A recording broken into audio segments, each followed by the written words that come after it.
it never even entering my mind the maker's hand that made my instrument, that would ever be a brown woman, that's even something that's possible. I just didn't see it. I didn't grow up imagining it, Yeah. and it didn't really mean Yeah. much to me. I cared about playing the violin and music above all else, and that's okay. Yeah. I don't think there was talk about that. So the violin. So Amanda is making two violins so that I can choose from one of the two. She had brought back. She did some apprentice time in Cremona, Italy. I think it was 2 summers ago, and she brought back a suitcase full of wood. She was like, I have to bring that, you know. And so she's got Love enough that. wood for a couple of violins. And when we realized we had the funding behind it, she wanted to give me the option of a couple of Nice. instruments. And then the second one, it is more time consuming. So she is creating the instrument, and she's based in Nashville. So when the violins are ready, I will be heading down there, and I'm gonna pick the violin, and I'm also gonna be completing a record that I started in this past January in Nashville. I'm working Oh, with cool. a producer by the name of Colin Linden. He's a Canadian producer, extraordinary musician, and he came recommended to me through a musical friend of mine, Amy Helm. And he does beautiful, beautiful work, and works in this American Roots umbrella. And so we laid the foundation for the record with my current, and my lifetime violin. And when I have my new violin, I'll go in there and I'll finish with those tracks. And it's a mix. Of who were you actively looking for a new one when you? Yeah, well, the story is, I was considering a new violin to expand my sound. I do quite a bit of in-house recording for other people's projects. If someone wants a string arrangement or a fiddle part on their song, I have a small studio set up here in this room, and I do tracks for people quite a bit. And a lot of times I'll do multi-layering with those, several parts, and creating a whole string section.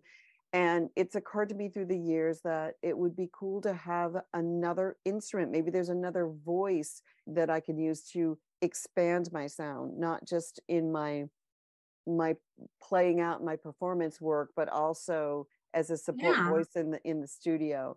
And I I have love it. little, tricks that I do with my one instrument. You can adjust the mic in a certain way, or stand at a certain distance, or change the color slightly of the sound so that it doesn't just sound like one voice 10 times. So Yeah, yeah. I'm very good at like utilizing what I have. But so that was in the back of my mind, but I wasn't actively, I've got to get a new violin, my one is broken, Mm, or this one is just not working. I'm really dissatisfied. right. I really love the tone and sound of my current instrument, and most of my work live, most all of my work when I'm performing live, which is the majority of my livelihood, is there's a pickup on the acoustic instrument. So it's a regular acoustic violin with a Mm, electronic piezo pickup. It's mm. a LR Baggs pickup for anyone that might be listening that's a nerd like me. A violin And nerd. yeah, so anyway, it had been in the back of my consciousness for a couple of years without actively going out shopping or talking to my luthier here in town who services my violin. I've once in a while I'll look at it when he's doing a repair. He'll lend me a nice fiddle, and I'll play it and kind of feel around and go, this is kind of, but I Mm, never committed to it. And then the algorithm brought Amanda's her page to me, her Instagram, and her lab coat with the violin and maker was so, yeah. it struck me in such a powerful way, just the visual Yeah. of that. And so I, did all of my research about her, and I contacted her, and I was totally fangirling her, and like Yeah. I stalking love her. it. Yeah. She was so sweet, so accessible. We got into a conversation about it. I was just like, how much does it cost? What do you need? Because I want to make this happen. And I knew I couldn't do it on my own. And that's when I turned to crowdfunding.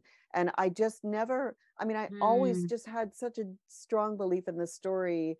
I had no idea whether it would resonate with other people, and it did in a very big I way, a very love it. positive It's way. because it's So so out of the ordinary.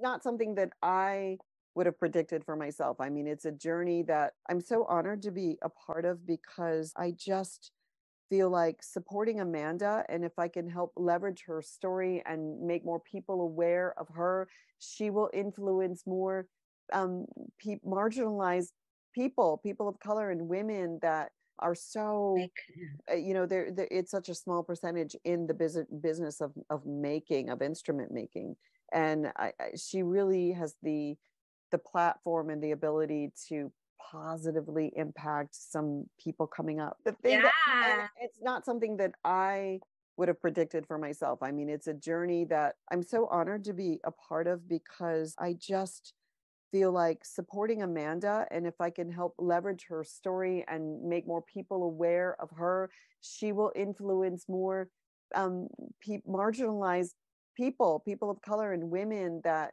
are so Like, it's such a small percentage in the business of making, of instrument making, and she really has the platform and the ability to positively impact some people coming up that that consciously creating, and then especially making it like I can't even imagine to make an instrument that you can play. Like, wow. it blows my mind too. I mean, I've never been. I mean, I never really considered again the hands of the maker that made the violin I've had my whole life. It's just like that's a violin. There, it's from Germany. It was made a long time ago, and that's just the violin. But a handcrafted instrument is made by someone's hands with a story. And most people, most musicians are not going to know the story of the craftsperson that made their instrument, whether it's a string instrument or horn, whatever the instrument is. Most of us go to a shop or a luthier or a Uh, place, or find a person mm, selling something that they're ready to get rid of and move on. But to actually, and I'm not saying there are plenty of commissions, there are, but just not as many as there are people that just go into the market to acquire a new instrument. So to know the maker, and for that person to be like a sister, like I'm humbled to be a part of, to have this experience, because I never would have imagined that, before. Like I told you, when I was considering a new violin, it would have been go to my luthier and look at the violins he has, mm, play some different instruments, see what feels right, and that would have been right. Kind of more of fun. a technical, there wasn't like a soul aspect or a spirit aspect to Yes, it. It was right. just sort of like, kind well, it reminds me of like when there's different prayers, like mindfulness and things like that, where they talk about like imagining where you're having gratitude for like where all the things that you're eating come from.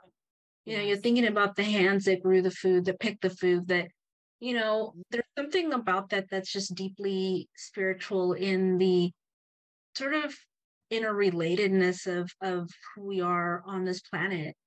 absolutely. You said that so well. And I don't think it's necessary that we have to always know the people that made the stuff that we have. Yeah. But like you Yeah. said, that conscious acknowledgement that it doesn't just appear in We the don't air have to to serve know us. them, but we can say like somebody out there did it. Yes, somebody you know? did the thing. This ear of Yeah. corn didn't just appear out of the corn machine. Yeah.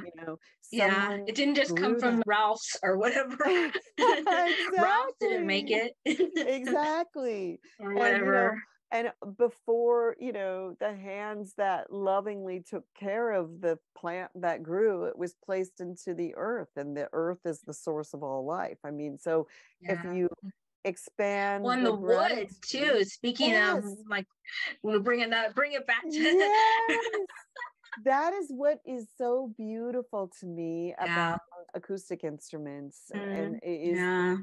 the relationship. And I know she speaks so beautifully to the relationship of wood in your hands, and how there's a Mm, personality to the wood as you're carving, because when you think about the work you're doing, you're taking this block of wood and you're taking this instrument and you're carving. Oh, beautiful.